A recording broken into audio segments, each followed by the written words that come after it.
In this lesson, we're going to talk about the difference between probability and odds. So another way of expressing the likelihood of an event occurring is using odds. So whereas the probability of an event is the number of ways the event can occur divided by the total number of possible outcomes, the odds in favor of an event are the number of ways the event can occur. So notice that's the same. But instead of dividing by the total number of possible outcomes, we instead divide by the number of ways the event cannot occur. So these are the same on top, but the bottom is different. Now, if we want to talk about the odds against an event happening, we just flip this around. So the top number is the number of ways an event cannot occur, and the bottom number is the number of ways the event can occur. Odds are only written as ratios or as fractions. So let's look at an example. Imagine you are randomly choosing a letter from the alphabet. Remember, there's 26 letters in the alphabet. Determine the probability of choosing a vowel. Well, the probability is the number of ways the event can occur over the total number of possible outcomes. So choosing a vowel, there are A, E, I, O, U. So there's 5 vowels out of the 26 letters in the alphabet. Now the odds in favor of choosing a vowel, again, would be 5, because that's the event occurring. But instead of 26 on the bottom number is the ways that the event cannot occur. So the number of consonants in the alphabet, which would be 26, take away the 5 vowels. So 5 over 21, or as a ratio, we would write 5 to 21. And the odds against choosing a vowel would just be the opposite of this. So against choosing a vowel would be all the letters that are not vowels, 21, over 5, or 21 to 5. So either as a fraction or as a ratio. In example 2, it says when rolling a 6-sided cube or a regular die, determine the following. The probability of rolling a number less than 3. So that means you're either rolling a 1 or a 2. So out of the 6 possible outcomes, because we're working with probability, 2 of them are less than 3. The number 1 or the number 2. The odds of rolling a number less than 3, so that would be the odds in favor of it, would be 2. Oops, I'm going to do a fraction first. 2, but now instead of out of 6, because there's 6 sides on the die, it would be 2 out of 4, or 2 to 4 as a ratio, because there's 2 numbers that are less than 3 and 4 numbers that are 3 or larger.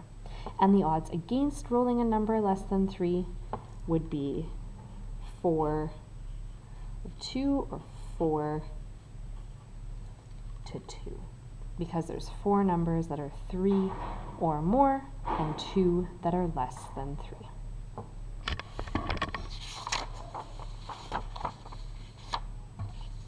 We can also determine probability when you're given the odds against or the odds in favor. So to do this, you're going to need to figure out the total number of ways an event can occur. So remember that the odds in favor and the odds against, when you add them together, should give you the total number of possible outcomes. So example 3 says the odds in favor of picking a green marble out of a bag of multicolored marbles is 5 to 1. What are the odds against picking a green marble? So the odds in favor are 5 to 1. That means the odds against will just be the reverse. It will be 1 to 5. And the probability of picking a green marble, so you have to pay attention here because this is the odds in favor. This means that there are 5 green and 1 other color. So 5 to 1, there's 5 green for every 1 that's another color. So the probability of picking a green marble out of the bag would be that there's 5 green out of 5 plus 1 is 6. So out of the 6 marbles in the bag, 5 of them are green. Now we could also have more than 6 marbles in the bag, but it just means that the number of marbles that are green is 5 out of every 6 marbles. So the probability would be 5 out of 6. Now we can also find odds based on experimental data. So just like we found experimental probability, we can find experimental odds. So in example 4, it says Olivia and Ethan conducted an experiment to find the probability of drawing certain types of cards from a standard deck of 52 cards. They drew 200 times from the full deck, and they recorded the types of cards that were drawn each time. Based on the data, what is the probability, so we're talking probability, of drawing a red card? Write your answer as a percent. So first, we're dealing with probability. That means that this is going to be out of the 200 cards that they picked from the deck.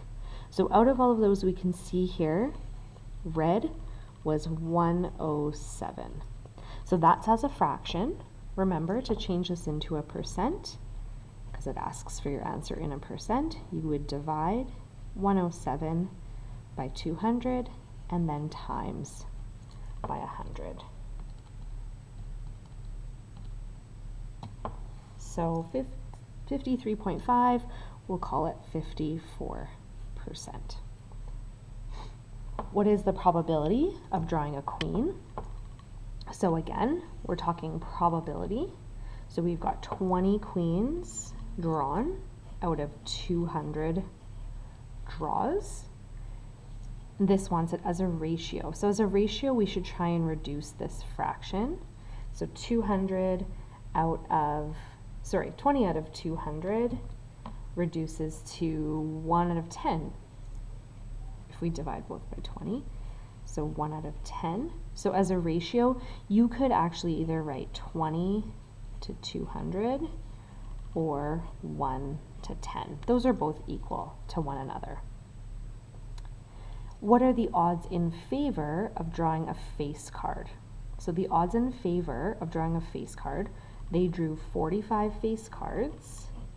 But remember, in an odds situation, this is the number of ways the event does occur. And on this side would be all the other picks. So all the times they picked a card where it wasn't a face card. So essentially from the 200, you can take away the 45 that were face cards, and you're left with 45 to 155. What are the odds in favor of drawing a king of spades? Well, that's 5,